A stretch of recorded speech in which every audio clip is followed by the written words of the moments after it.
రిజర్వాయర్లు ఇతర ప్రాంతాల్లో ఎఫ్టీఎల్ బఫర్ జోన్లో కన్స్ట్రక్షన్ చేసిన ఇళ్ల మీద కానీ ఆనరబుల్ సుప్రీంకోర్టు హైకోర్టు అనేక సందర్భాల్లో ఈ అక్రమ కట్టడాలకు సంబంధించిన విషయాల్లో ముఖ్యంగా ఎఫ్టీఎల్లో ఈ బఫర్ జోన్లో ఇల్లు కట్టిన దాని మీద ఎన్విరాన్మెంటల్కి సంబంధించిన విషయం ఇబ్బంది దాని మీద కోర్టులో అనేక సార్లు ఆనాటి ప్రభుత్వాన్ని గడిచిన 10 సంవత్సరాల్లో మందలిస్తే వారు దాని మీద ఏ రకమైన చర్య తీసుకోకపోగా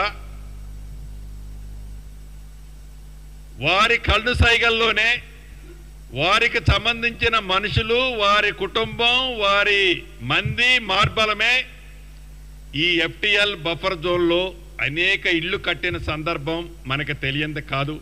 నిన్న మొన్న కోర్టు కూడా ఒకటి డైరెక్షన్స్ ఇచ్చారు గౌరవ ఆనరబుల్ చీఫ్ జస్టిస్ గారు. ఇక మాటకు ముందు మాటకు మధ్య మాటకు చివర రెవెన్యూ మంత్రి ఇల్లు ఎంఐఎస్ సాగర్ ఎఫ్టీఎల్లో ఉంది. రెవెన్యూ మంత్రి ఇల్లు ఎంఐఎస్ సాగర్ బఫర్ జోన్లో ఉంది. రెవెన్యూ మంత్రి ఇల్లు ఎట్లుంది అట్లుంది అని ఆనాటి ఎంఐయుడి మినిస్టర్ గారు వారి తొత్తులు ఇతరత్రా మాట్లాడుతున్నారు. నేను ఈ వేదిక ద్వారా ఒకటే ఛాలెంజ్ ఇస్తున్నాను.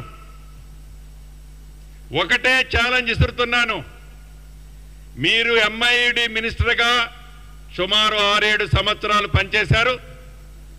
మీ బావ హరీష్ రావు గారు ఇరిగేషన్ మంత్రిగా 5 సంవత్సరాలు పైచిలకు పనిచేశారు.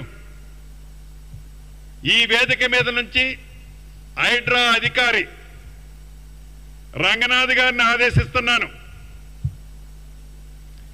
ఈ ఇద్దరు మాజీ మంత్రులు అంటే ఒకరు ఇరిగేషన్ శాఖ మంత్రివర్యులు, రెండో వారిలో ఎంఐయుడి మంత్రివారు, వీరికి డబ్బాలు కొట్టే కొన్ని యూట్యూబులు వారికి సంబంధించిన సంస్థలు వ్యవస్థలు మీరు ఎంతమంది వస్తున్నారో అంతమందిని ఎంట పెట్టుకొని రంగనాథ్ గారు నేను ఇక్కడి నుంచి మిమ్మల్ని ఆదేశిస్తున్నాను. రేపు వెళ్తారా ఎల్లుండి వెళ్తారా వాళ్ళనే ఒక కొత్త టేబు కొనుక్కొని రమ్మనండి. టేబు కొనుక్కొచ్చి నా ఇల్లు ఎఫ్టీఎల్లో ఉన్న బఫర్ జోన్లో ఉన్న చివరికి ఒక ఇటుక పెడ్డ ఉన్నా ఎమ్మటే పడగొట్టండి. ఇల్లు మొత్తం దాంట్లో ఉంటే ఇల్లు మొత్తం పడగొట్టండి. This is my challenge, Ponguleti challenge. మాజీ మంత్రివర్యులు ఈనాడు ప్రధాన ప్రతిపక్షం అని చెప్పుకునే వాళ్ళకి ఇక్కడి నుంచి ఛాలెంజ్ చేస్తున్నా. ఒక్క ఇటుక పెడ్డ ఎఫ్టీఎల్లో కానీ బఫర్ జోన్లో ఉంటే మా అధికారులు మీ పక్కన ఉంటారు. మీరే టేప్ పెట్టి కొలుచుకోండి.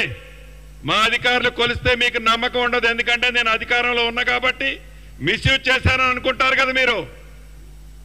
మీ చావు తెలివితేటలు, మీ చవకారు మాటలేందో కొలిసిన తర్వాత మీ తల ఎక్కడ పెట్టుకోవాలో మీరే నిర్ణయించుకోండి. నేను అందరూ అన్నట్లు దాంట్లో దూకు దీంట్లో దూకు అని అనను.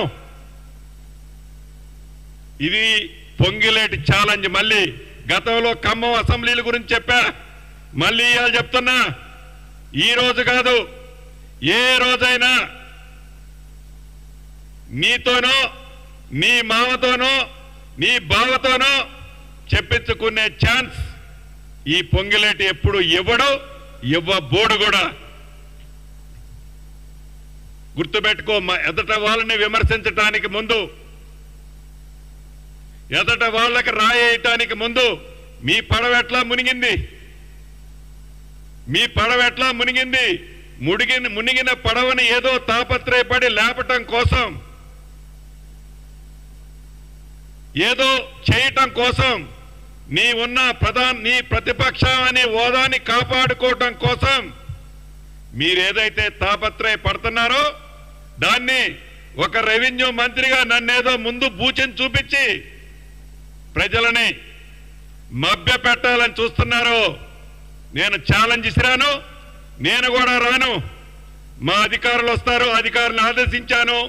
డేట్ ఎప్పుడో మీరు కమ్యూనికేట్ చేయండి, అధికారులు అక్కడే ఉంటారు. ఎన్ని ప్రొక్లైన్లు కావాలంటే అన్ని పెట్టుకొని రెడీగా ఉంటారు. నేను అక్కడే నివసిస్తున్నాను.